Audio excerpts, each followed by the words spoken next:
Les mots qui claquent. Quels mots? Les mots d'un invité qu'on a l'habitude de recevoir ici, d'un expert qu'on a l'habitude de voir ici. Il s'agit du général Yakovlev. Que dit-il? Il parle de ratonnade. Il parle d'épuration. Qui désigne-t-il? Les colons israéliens. Sur quel territoire? Non pas Gaza, où tous les regards sont tournés, mais la Cisjordanie, c'est-à-dire le lieu même où beaucoup disent que c'est là que sera bâti l'État palestinien. Oui, dit-il, pendant que le monde a les yeux tournés vers Gaza, les colons israéliens accélèrent leurs manœuvres en Cisjordanie, confiscation des terres, intimidation des Palestiniens, voire agression des Palestiniens. Et il n'est pas le seul, parce que les États-Unis haussent le ton eux aussi, je vous le disais, et plusieurs pays occidentaux font de même. A-t-il raison d'aller si loin? Est-ce cela qui est en train de se passer en Cisjordanie, qui est accablant? Accablant parce que ça compromet effectivement l'idée d'un État palestinien à venir, et parce qu'il s'agit tout simplement d'actions, d'agressions caractérisées contre les Palestiniens. A-t-il raison? On va voir exactement ce qui se passe en Cisjordanie, et puis vous répondrez. Voici les indispensables avec Justine Fraissinet.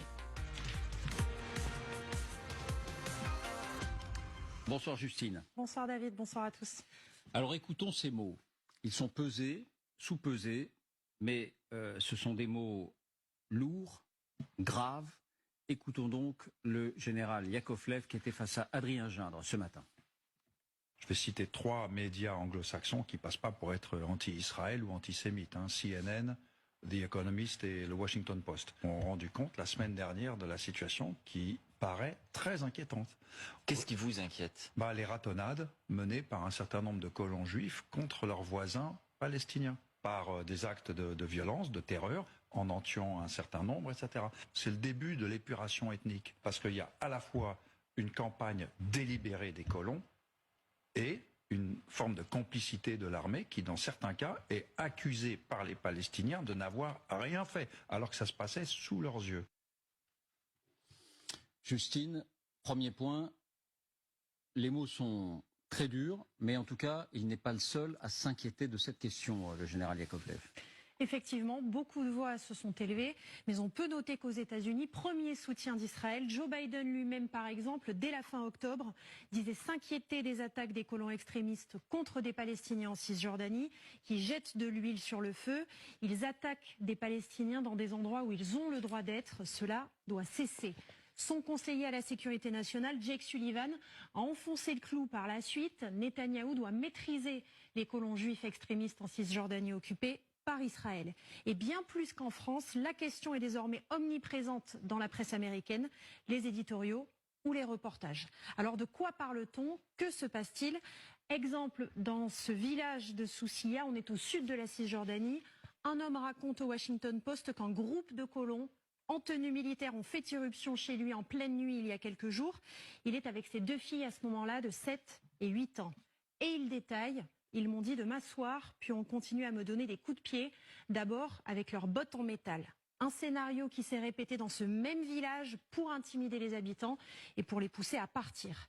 Exemple aussi dans ce hameau de Wadi Al-Sik, toujours en Cisjordanie, 180 bédouins qui vivaient là racontent avoir été chassés par des colons masqués et armés lors d'un raid nocturne. L'un d'eux confie par exemple au journal Le Monde que les colons se sont vengés contre nous de ce que le Hamas a fait dans le sud d'Israël. Lui aussi parle de coups et d'intimidation jusqu'à ce qu'il accepte de partir. On donnera un bilan global, parce qu'il y a un bilan global dans quelques instants, mais est-ce que l'armée israélienne cherche à contenir ces colons? Eh bien, c'est là que les accusations sont peut-être les plus graves. La presse israélienne et la presse américaine également indiquent que l'armée israélienne a remplacé une partie des troupes dépêchées à Gaza par des réservistes issus précisément des colonies en Cisjordanie, habillés donc et équipés comme des militaires. Le Washington Post indique, dans la moitié de toutes les attaques de colons documentées par les Nations Unies cette année, les forces israéliennes accompagnaient ou soutenaient activement les auteurs. Enfin, dans certains cas, c'est l'action de l'armée elle-même qui fait l'objet d'accusations. Ainsi, dimanche soir, Iliad Banat, un Palestinien vivant à Hébron, a posté cette vidéo sur les réseaux sociaux. Des hommes décrits comme des soldats israéliens font irruption chez lui. Ils sont en tenue militaire, armés de fusils mitrailleurs. Ils pointent leurs armes sur lui, lui donnent des coups de pied, des coups de crosse, le plaquent au sol devant ses enfants. Pourquoi? Parce que, dit-il, il hébergeait des travailleurs gazaouis chez lui. Il organisait également des collectes pour les civils à Gaza. Il a été interrogé, puis relâché. L'armée israélienne réagit et parle, je cite, d'une quantité déraisonnable de force. L'armée se justifie généralement en indiquant qu'elle traque des terroristes du Hamas, mais ces méthodes posent question. Ainsi, lors de cette opération visant à prendre le contrôle d'un bâtiment à Hébron, ce taxi, stationné à proximité, qui est en train de manœuvrer pour partir, est directement pris pour cible. Il est visé par des tirs. Le conducteur est touché à la tête et il meurt sur le coup. Au total, les Nations Unies ont enregistré 241 attaques de colons contre des Palestiniens depuis le 7 octobre. 8 personnes, dont un enfant, ont été tuées.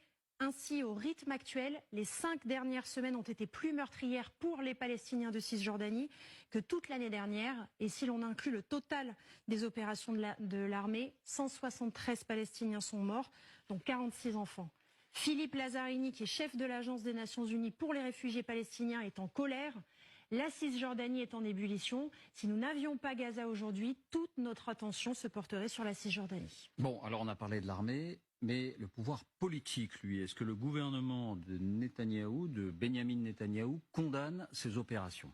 Eh bien, peut-être encore plus que les actes en eux-mêmes, c'est cet aspect-là qui choque. 2 ministres au premier plan sur ce dossier, non seulement ne condamnent pas cette escalade, mais l'encouragent. Ainsi, Itamar Ben-Gvir, qui est le ministre de la Sécurité nationale, ultranationaliste, a participé à la distribution de 10 000 armes à feu aux colons israéliens.